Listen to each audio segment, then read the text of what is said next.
Hello dear students, so let us continue with summary table. So before that, let me revise you the things we did in the previous lecture. So these were the transactions we discussed in the previous lecture: cash received from debtors, discount allowed to debtors, drawing a bills receivable on debtors, bills accepted by the firm, loan from bank, repayment of bank loan, purchase return and sales return. So I hope you are practicing all these numericals related to accounting equation. So today I will be doing few more concepts which were done earlier, but for your clarity's sake I will be doing them again. So till 13th point serial number we did in the previous class. So let us start with 14th point, 14th transaction, and this transaction is related to the treatment of expenses. And I hope you remember how we are doing. We are making one summary table and we will be doing one on another page, separate page we will be doing all the related examples. So treatment of expenses, I told you that we are having only three contents here. One is capital, liability and assets. So there is no separate heading for expenses or incomes. But what is the impact of expenses on profit? These expenses leads to decrease in profits. So when expenses are decreasing profit, and ultimately who will take the profit? Profit will go to the owner. Profit will increase owner's capital. But if profits are decreasing, if there is decrease in profits, it will lead to decrease in capital also. So here we will be treating all the expenses from capital, and expenses will be deducted from the capital. So we will be deducting expenses from the capital, number one, or you can simply put bracket.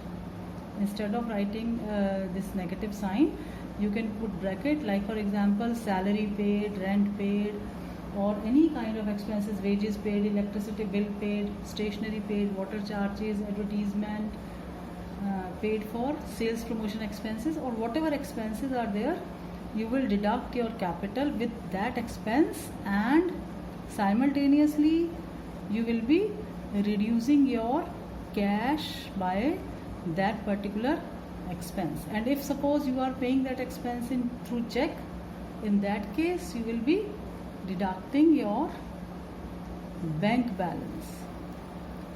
So either your cash will reduce or your bank will reduce.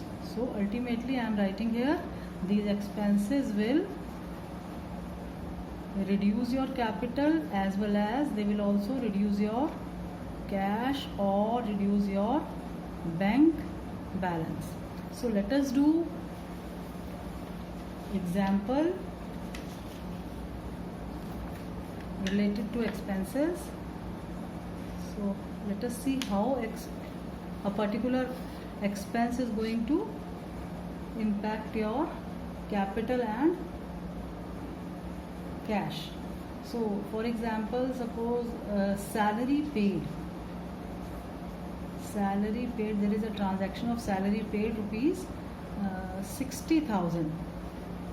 So what will happen when you pay salary? And this is your accounting equation. So this salary will be deducted from the capital. We are putting bracket, means deducted. So this is your salary, and moreover it will be deducted from cash.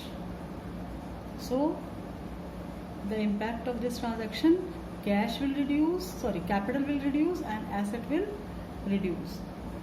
And next example of this can be rent paid. Suppose you are paying rent rupees 30,000 through check. Suppose you are paying a rent of rupees 30,000 through check. So what will happen in this case?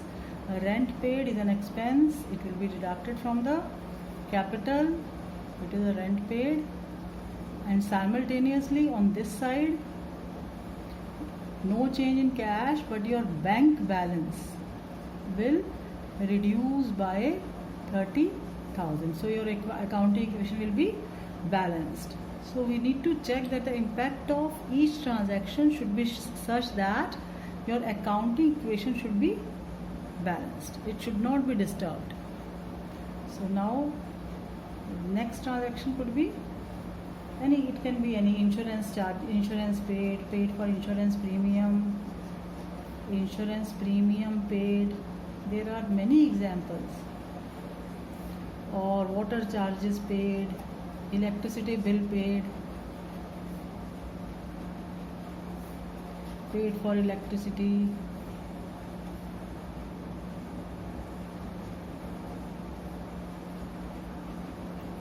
So whatever expenses is there, it will be deducted from the capital, and if it is paid in cash, you will reduce your cash balance, but if it is paid through check, it will reduce your bank balance. So I hope how to treat expense must be clear to you. Now let's do the next adjustment. Next adjustment is treatment of income. Treatment of income received. So what are your incomes? Your income can be rent received, it can be your commission received,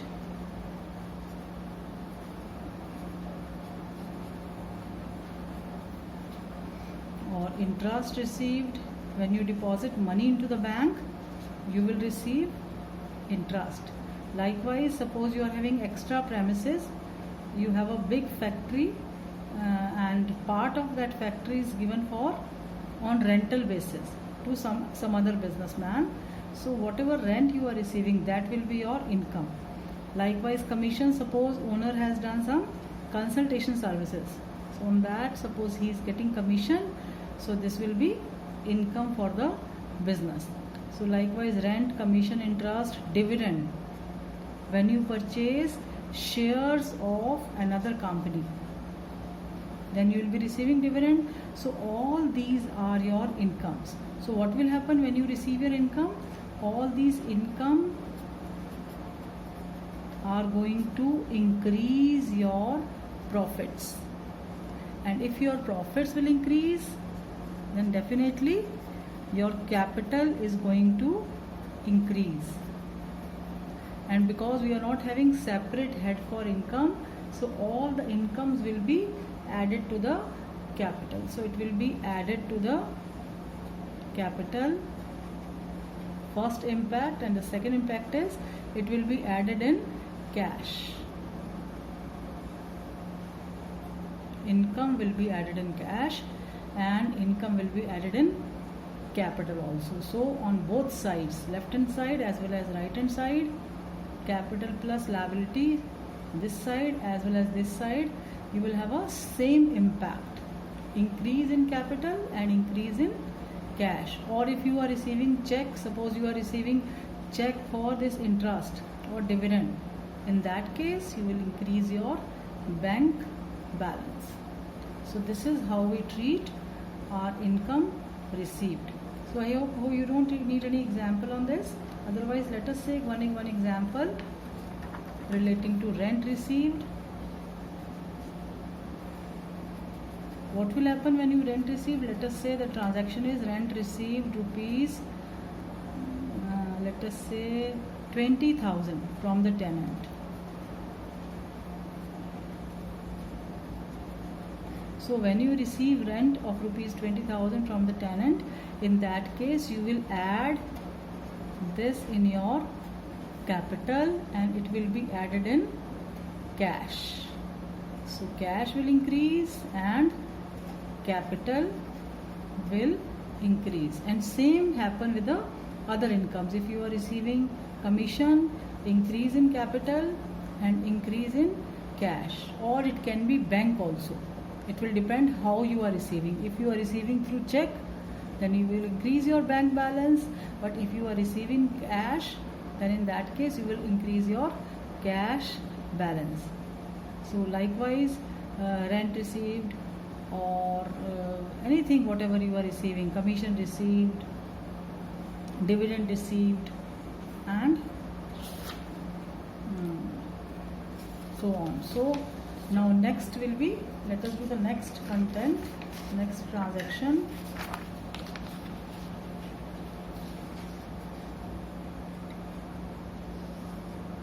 Our next transaction is related to, this one will be 16th transaction is relating to outstanding expense. So before giving you the treatment of outstanding expense, let us see the meaning of outstanding expense. These are the expenses due but not paid. So this is a sort of a little bit technical definition. Expenses due but not paid, meaning is that we have acquired the services, we have taken the services, but we have not paid for it. So if you have taken the services, it becomes your expense, irrespective of whether it is paid or not. So what is to be done with the expenses, outstanding expenses? Because this is our expense, so this will be deducted from capital because it's an expense, so expense will reduce. So either minus sign or bracket, and moreover the second will be, it becomes our liability. Why this become our liability? Because now we are liable to make the payment because we have taken the services. So when you take the services, like for example, the rent for the month of March, April or May is not paid by the firm, in that case these rents of these months will become outstanding rent because we have taken the services and had not paid for it. And moreover, when you are considering this outstanding expense, there is one more important concept. You will consider the expense of that particular year. Like for example, suppose your financial year or is your accounting year is, let us say, from 1st April 2019 till 31st March 2020. Suppose this rent is not paid, rent for the month of March is not paid, then it becomes outstanding. But if you are not paying rent for April, that will come in the next accounting year. So we are not supposed to record all rent outstanding. No, only the rent of that particular year for which we are recording a transaction. We are recording for this particular year for 1920.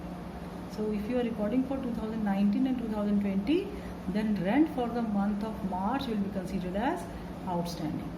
So number one, it will be deducted from the capital, and because this is our liability, so a new item will appear here, and the name of this new item is expense outstanding. And no change on asset side because you are not paying anything. This is not going to impact your assets. So it will be deducted from capital and it will be, a new item will be created in outstanding expenses. So let us do the example for this also. 16th example, suppose rent outstanding, or so I will be doing this in two parts. Suppose simple rent outstanding is given to you rupees 5,000. Suppose this is the only transaction which is given to us, rent outstanding rupees 5,000. So what is to be done with this? C plus L is equal to A. So this is going to decrease your capital and a new item will appear here. Name is rent outstanding or outstanding rent, yes, and no change on asset side. So this is how to treat this rent outstanding. So I hope this is clear to you. Let me take one more transaction in this as far as example is concerned. Suppose rent for the year 2019-20 is rupees 60,000, out of which rent for the month of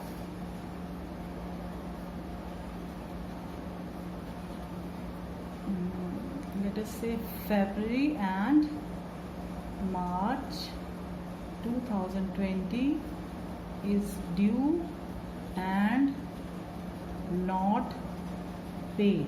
Suppose this is the transaction, that the total rent of the year is 60,000, out of which rent for the month of Feb and March is due and not paid.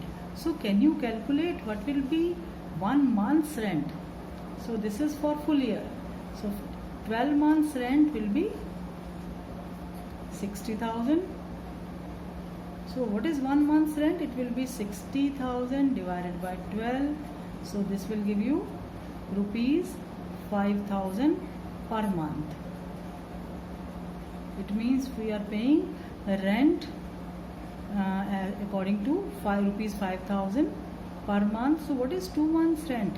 Because we need to pay 2 months rent. 2 months rent will be 10,000.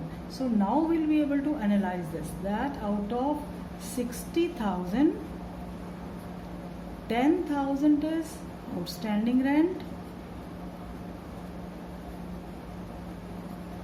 and remaining is 50,000 is rent paid.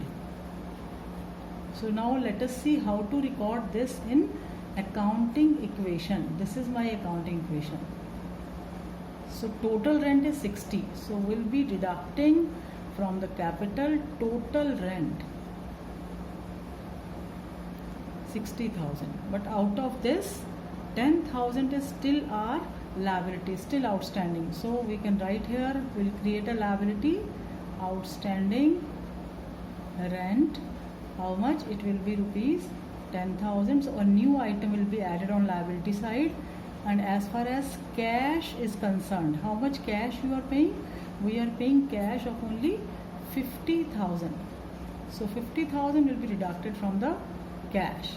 Now let us see the impact on left hand side and right hand side. On left hand side we are having, there is a negative minus 50,000. Because this is minus and this is plus, it will be, net effect will be minus 50,000 from left hand side, and from right hand side also this is 50,000.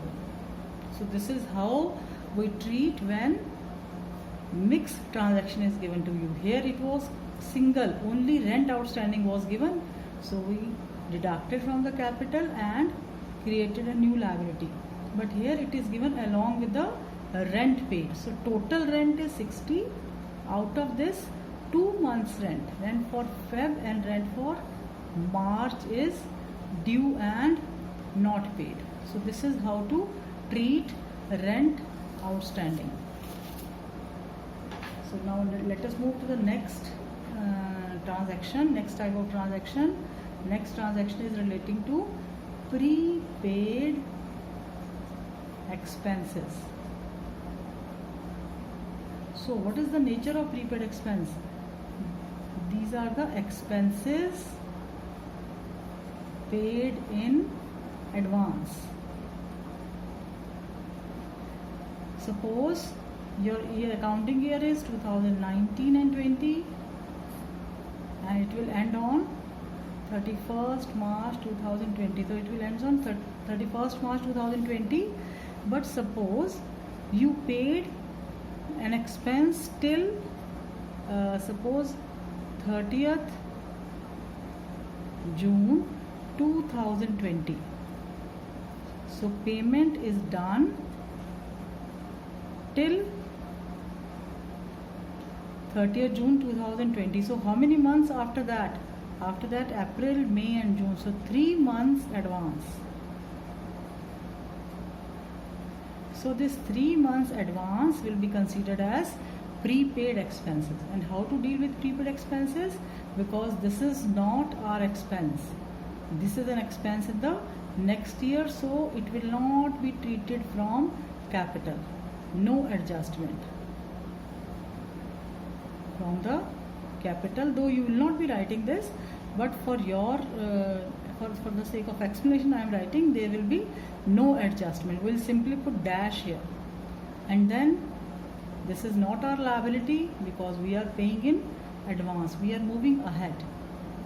So A, yes, assets, from assets your cash will reduce by how much? With the payment of prepaid rent. So you will be reducing your cash, so it will be deducted from the cash, and a new asset will be created with this name. So it will be added, recorded here. So no change here, only deducted from the cash and a new item will be added. Let me explain you again why this becomes our asset. What is the reason for this prepaid rent being our asset? Because you acquire the rights to use the property for next 3 months. So you have acquired the right for using the property. So whenever you acquire rights, it becomes your asset. So let us do examples for this also.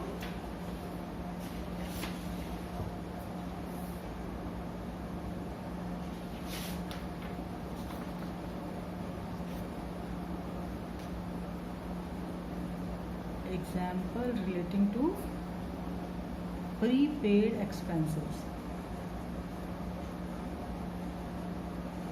Suppose it is written prepaid insurance, rupees 10,000. Then what is to be done? C plus L is equal to A. This is my accounting equation. So you will not be treating anything from C, not from L, because this is not your liability, but because you are paying, it will be deducted from the cash. And a new item, what is the new item? New asset, prepaid expense, rupees 10,000, because you have a right to use the services of insurance company for next year also. So because of acquiring rights, it becomes your property. Let us do the next one. Next adjustment is relating to accrued income.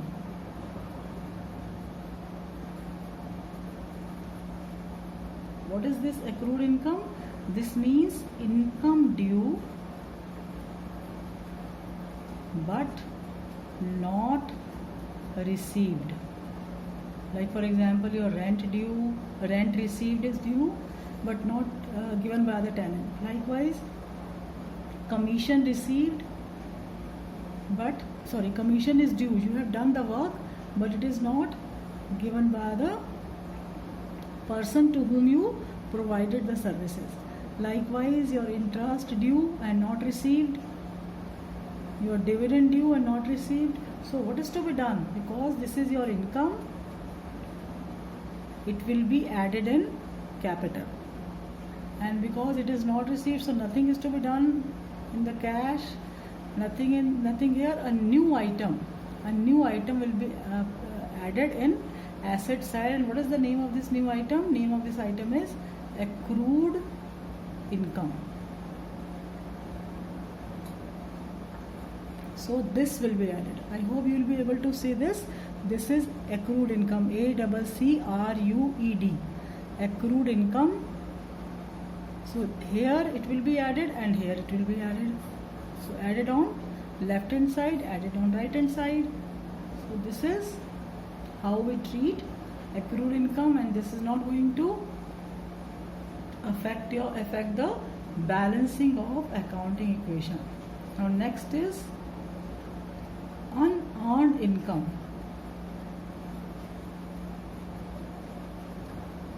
No, this is just opposite of this. Unearned income means we have not done the job, but still we are receiving income. Or income, in simple words we can say that income received in advance. This is not our current year income, this is the income of the next year, but still we are receiving it. So there is a concept in you have done the concept in revenue recognition. Revenue will be recognized when the services are given or when the goods are delivered. So here we have not given the services, but still we are receiving income. So this is not your income, so nothing is to be treated from capital, neither deducted nor added, because this is not your income of the current year. But when you take advance money for the services which you will be rendering in future, then you are liable to give the services. So a liability will be created, and what is the name of this liability? Unearned income. Unearned income. So a new item will be added here, and because you are receiving, so on asset side it will be added in cash. If you are receiving rent in advance, sometimes this happens ki whenever you are giving your property on rental basis, we ask for advance rent. Give us 2 months or 3 months rent in advance. So what will happen if you are taking 2 months or 3 months rent in advance? In that case it becomes your liability because you have not provided the services, but you have taken the cash, so it will be added in cash. So I hope all these transactions are clear to you. So we'll be doing rest of the things. There are some other transactions also which are left, like for example treatment of interest on capital, interest on drawing, depreciation and bad debts, which we'll be doing in the next lecture. So that's all for today. Have a nice day.